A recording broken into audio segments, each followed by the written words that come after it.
విశాఖ జిల్లా GVMC zone 8 పరిధిలోని పెందుర్తి కూడలలో అన్నా క్యాంటీన్ను MLA Panchakala Ramesh Babu, TDP incharge గండి బాబ్జీ, కార్పొరేటర్లు పీలా శ్రీనివాసరావు, బల్లా శ్రీనివాస్ చేతుల మీదుగా ప్రారంభించారు.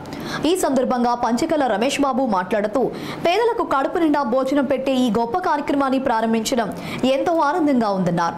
పేదవాడి పక్షాన ఉండే నాయకుడు ముఖ్యమంత్రి చంద్రబాబు నాయుడు అని కొనియాడారు. ఇచ్చిన మాట ప్రకారం కూటమి ప్రభుత్వం అన్నా క్యాంటీన్ను పునఃప్రారంభించామని గుర్తు చేశారు.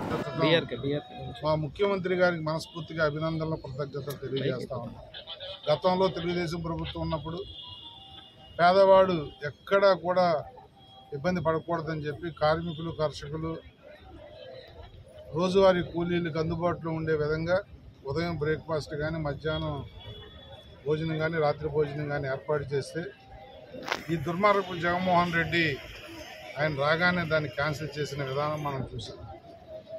మంచి కార్యక్రమం అయినా చంద్రబాబు నాయుడు గారు పెట్టారు కాబట్టి దాన్ని కొనసాగిస్తే చంద్రబాబు నాయుడు గారికి పేరు వస్తుందన్న ఆలోచన, ఆ వంకర బుద్ధే తప్ప పేదవాడికి పట్టాడు అన్నం పెట్టే కార్యక్రమం అన్న ఆలోచన, విచక్షణ కూడా లేకుండా తీసేసిన విధానం మనం చూసాం. మరి ఎలక్షన్లో మేము వాగ్దానం చేసాం. మా నాయకుడు చంద్రబాబు నాయుడు గారు, పవన్ కళ్యాణ్ గారు ప్రతి మీటింగ్లో చెప్పారు, మళ్ళీ మేము వచ్చినట్టయితే మా ఇంపార్టెంట్ వాగ్దానంలో అన్నా క్యాంటీన్ కూడా ఒకటి పునఃప్రారంభిస్తామని. ఈరోజు రాష్ట్ర వ్యాప్తంగా ఒకే టైంలో 100 అన్నా క్యాంటీన్లు ప్రారంభించడం అనేది బృహత్తరమైన కార్యక్రమం. దాంట్లో భాగస్వాములు మమ్మల్ని కూడా చేసినందుకు మా నాయకుడు కృతజ్ఞతలు తెలియజేస్తా ఉన్నాం.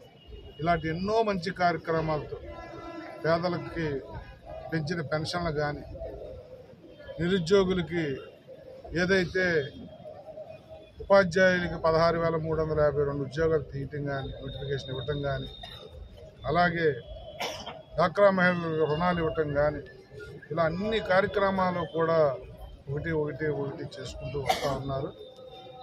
ఒక నెల రోజుల్లో నిన్ననే డిక్లేర్ చేశారు. ఎలక్షన్లో ఏదైతే మహిళలకి ఉచిత గ్యాస్ సిలిండర్ వాగ్దానం ఉందో ఒక నెల రోజుల్లో అది కూడా నెరవేర్చబోతూ ఉన్నారు.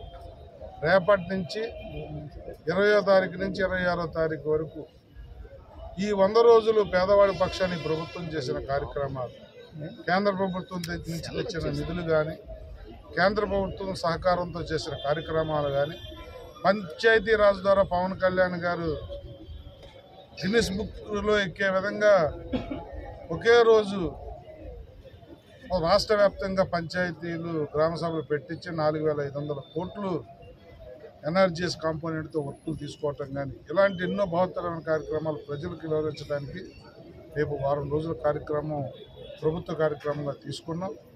మీ మీడియాను కూడా కోరుతా ఉన్నాం. షెడ్యూల్ మీకు ఇచ్చాం. రేపటి నుంచి వారం రోజులు మీరు కూడా ఈ కార్యక్రమంలో భాగస్వామి అయ్యి ప్రజల పక్షాన ఈ ప్రభుత్వం చేస్తున్న మంచిని ఆశీర్వదించమని, ప్రజల పక్షాన్ని నిలబడమని చెప్పి కోరుతూ, మరి ఇలాంటి మంచి కార్యక్రమంలో భాగస్వాములు అయినందుకు చాలా ఆనందంగా ఉంది. భవిష్యత్తులో కూడా ఇలాంటి ఎన్నో మంచి కార్యక్రమాలు చేస్తామని కూడా మాట్లాస్తాం.